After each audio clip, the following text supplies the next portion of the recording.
Bismillahirrahmanirrahim. Assalamualaikum warahmatullahi wabarakatuh. Alhamdulillah wassalatu wassalamu ala Rasulillah wa ala alihi wa sahbihi wa mawalah. Amma ba'du.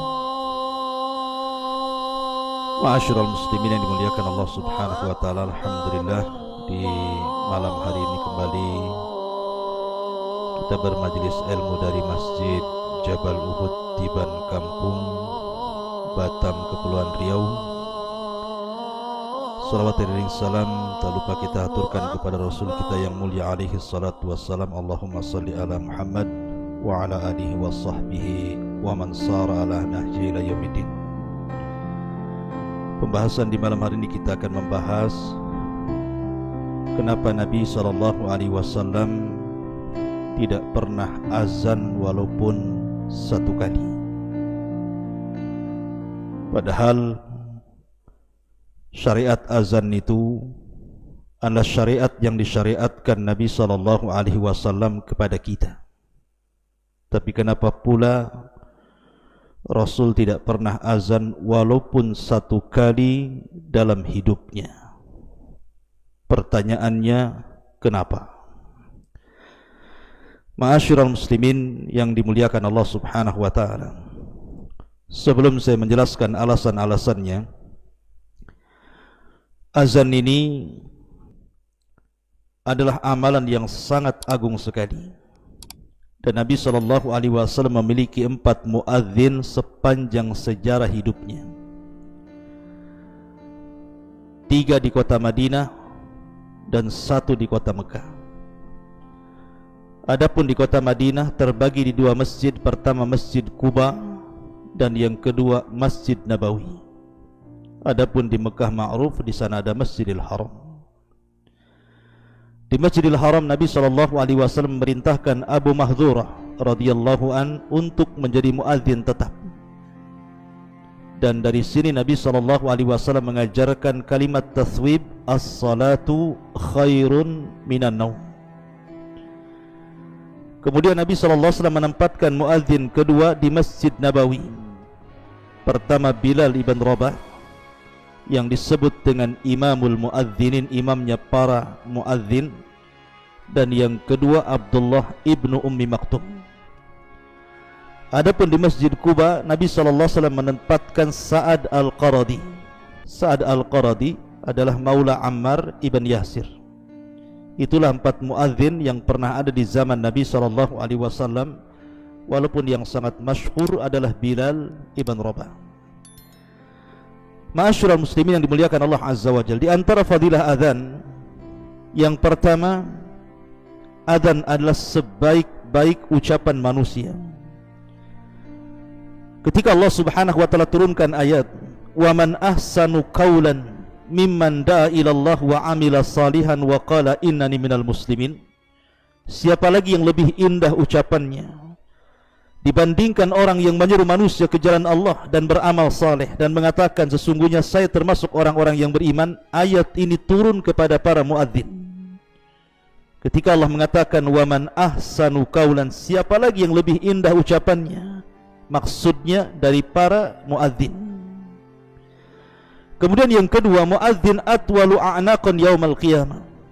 Para muadzin itu lehernya panjang pada hari kiamat. Dan itu disebutkan dalam hadis Nabi SAW, al-muadzinuna atwal an-nasi a'naqan yaumal qiyamah.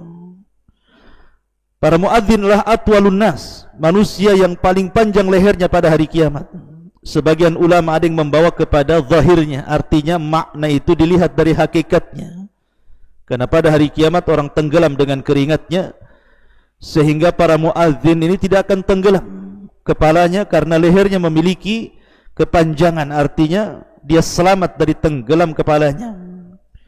Ada juga yang mengatakan bahwa atwalun nas a'naqan di sini artinya memiliki kedudukan tinggi kelak pada hari kiamat.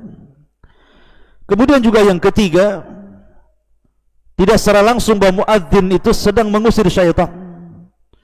Karena syaitan apabila mendengar suara azan, maka syaitan akan lari terkentut-kentut. Dan itu berdasarkan hadis Nabi SAW, idza nudiya lis-salati adbara syaitan la hudurat.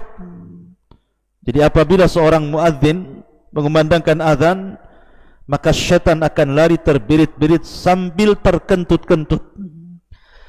Kemudian juga yang keempat, bahwa suara muadzin itu adalah suara tauhid. Karena dalam kumandang azan di situ ada dua kalimat syahadat, asyhadu an la ilaha illallah wa asyhadu anna Muhammadar Rasulullah.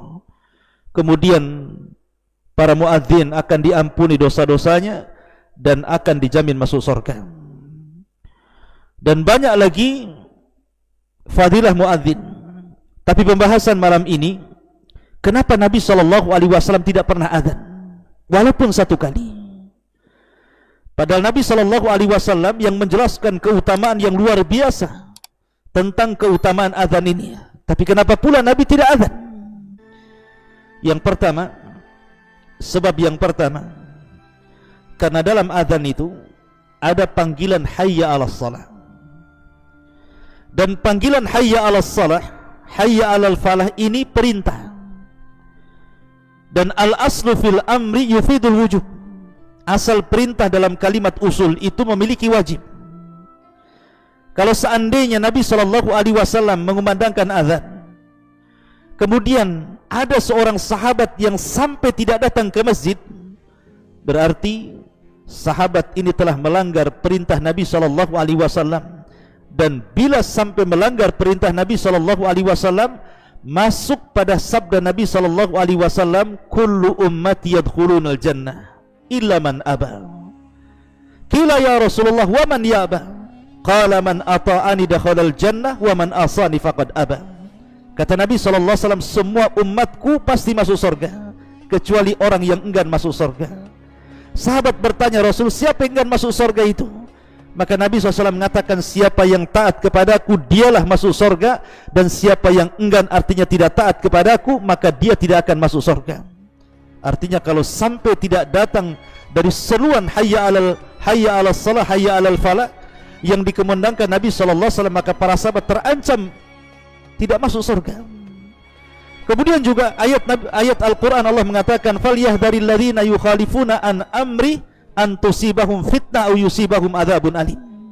Hendaklah takut orang-orang yang datang perintah dari Allah dan Rasulnya kepada mereka, kemudian mereka tidak melakukannya. Apa yang terjadi?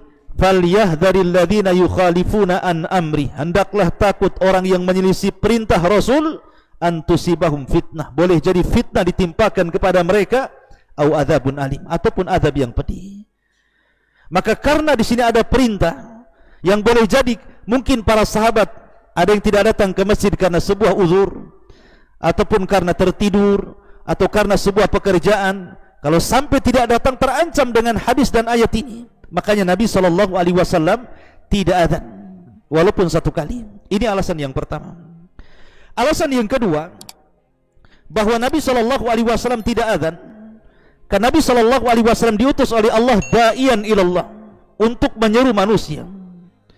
Kalau seandainya kemudian Nabi SAW mengumandangkan asyhadu anna Muhammadar Rasulullah, saya bersaksi bahwa Muhammad adalah utusan Allah, nanti orang menyangka bahwa di sana ada Muhammad lain yang diutus oleh Allah Subhanahu wa taala selain Muhammad yang sedang azan. Karena azan itu seruan kepada manusia.